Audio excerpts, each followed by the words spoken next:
પંચમહાલથી સમાચાર પૂર્વ વિસ્તારનું વાતાવરણ પલટાયું છે। વહેલી સવારથી ચોમાસાના આગમનની ઘડીઓ ગણાઈ રહી હોય એમ વાદળછાયું વાતાવરણ જોવા મળ્યું। ભર ઉનાળે જાણે ચોમાસાનું આગમન હોય એમ ઘનઘોર વાદળો ઘેરાયા છે। પૂર્વ વિસ્તારની આ તસવીરો સામે આવી છે, જ્યાં આકાશમાં કાળા ડિબાંગ વાદળો ઘેરાયા છે। લોકોને ગરમીથી રાહત પણ મળી છે। કમોસમી માવઠાના કારણે બની શકે કે ખેડૂતોના પાકને નુકસાન પહોંચે। બીજી તરફ જે નાગરિકો છે તેમણે રાહત અનુભવી છે।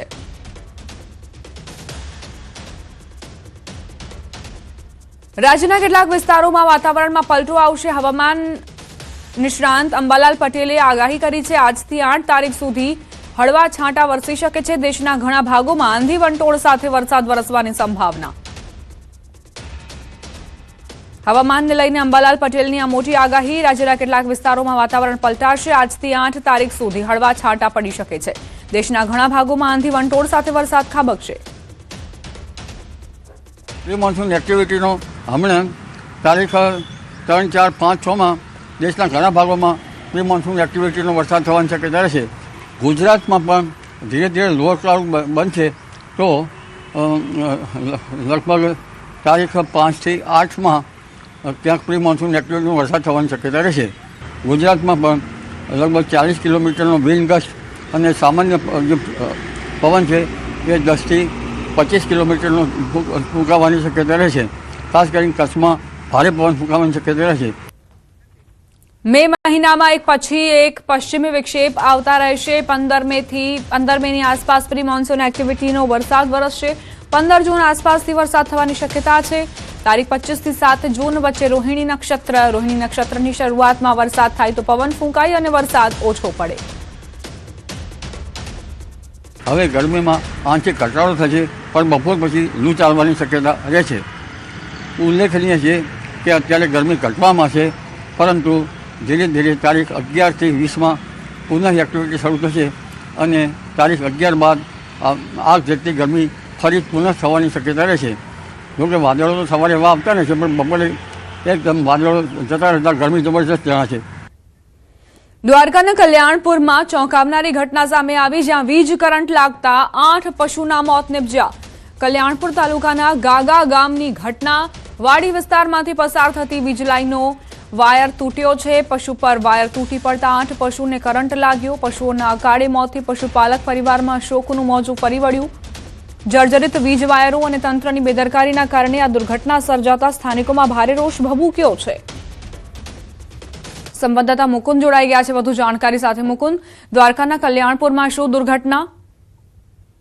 વાત કરવામાં આવે તો દ્વારકા જિલ્લાના કલ્યાણપુર તાલુકાનું ગાગા ગામ આવેલું છે। આ ગાગા ગામમાં પીજીવીસીએલનો જીવતો વીજવાયર તૂટી પડતા 8 જેટલા પશુઓના ઘટના સ્થળે જ મૃત્યુ નિપજ્યા હતા। વાડી વિસ્તારમાં પસાર થતી જે 11 કેવીની જે હેવી લાઈન હોય છે, આ હેવી લાઈનનો વાયર અચાનક તૂટી પડતા 8 જેટલા અબોલ પશુ છે તેનું ઘટના સ્થળે જ મૃત્યુ નિપજ્યું। આ ઘટનામાં 5 જેટલી ભેંસો, એક શ્વાન સહિત જે 8 પશુઓના કમકમાટી ભર્યા ઘટના સ્થળે જ મૃત્યુ નિપજ્યા હતા। પશુઓના મૃત્યુના કારણે પશુપાલક પણ ચિંતિત બન્યા છે। પશુપાલકની માંગ છે કે પીજીવીસીએલની બેદરકારીના કારણે આ મોત થયા છે અને પશુપાલનને જે સહાય ચૂકવવામાં આવે તેવી પણ હાલ પશુપાલકોએ માંગ કરી હતી। જી, આભાર મુકુંદ જાણકારી આપવા માટે।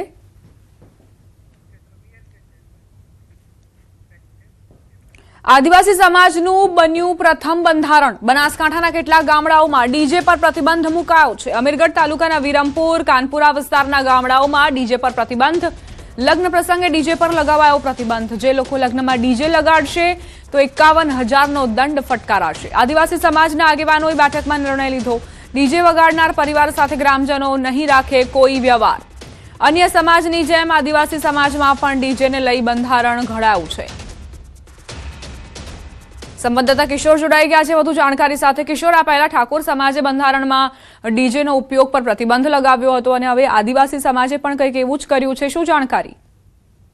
ચોક્કસથી ઠાકોર સમાજ બાદ ચૌધરી સમાજ તેમજ અન્ય સમાજોએ પણ બંધારણ બનાવ્યું હતું અને તે બંધારણમાં ડીજે પર પ્રતિબંધ લગાવવામાં આવ્યો હતો. હવે અન્ય સમાજોની જેમ આદિવાસી સમાજના લોકો પણ એકઠા થયા હતા. અમીરગઢ તાલુકાના વિરમપુર કાનપુરા વિસ્તારમાં મિટિંગ યોજાઈ હતી અને આ મિટિંગમાં બનાસકાંઠા જિલ્લાના આદિવાસી સમાજનું જે પ્રથમ બંધારણ બનાવવામાં આવ્યું છે તેમાં ડીજે પર પ્રતિબંધ લગાડવામાં આવ્યો છે.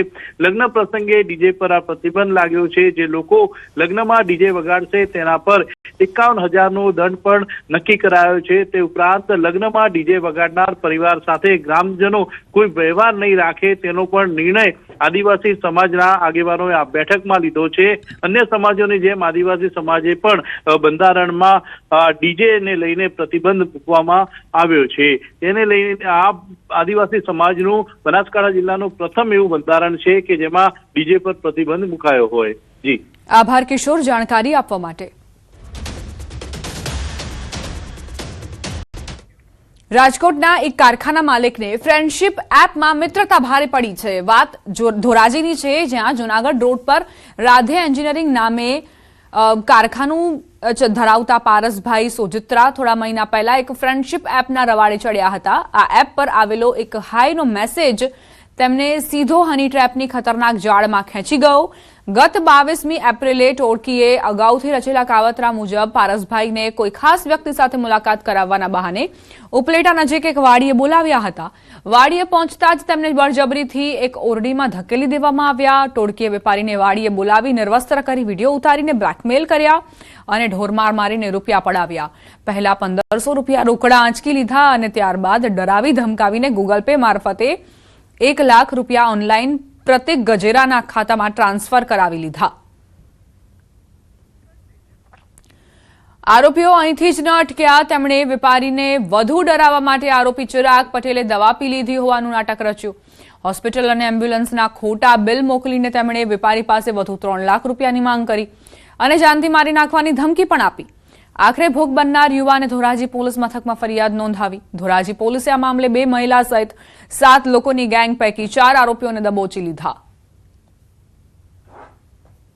દરેક આરોપી હવે પોલીસના ધરપકડમાં છે અને તપાસ ચાલુ છે. અમારો સંદેશ દરેક વ્યક્તિ માટે એવું છે કે તમે કદાચ કોઈ હની ટ્રેપિંગ સ્કેમમાં અથવા બીજા કોઈ એવા માણસોથી બ્લેકમેલ થઈ રહ્યા છો તો એમાં કોઈ ગભરાવાની વાત નથી.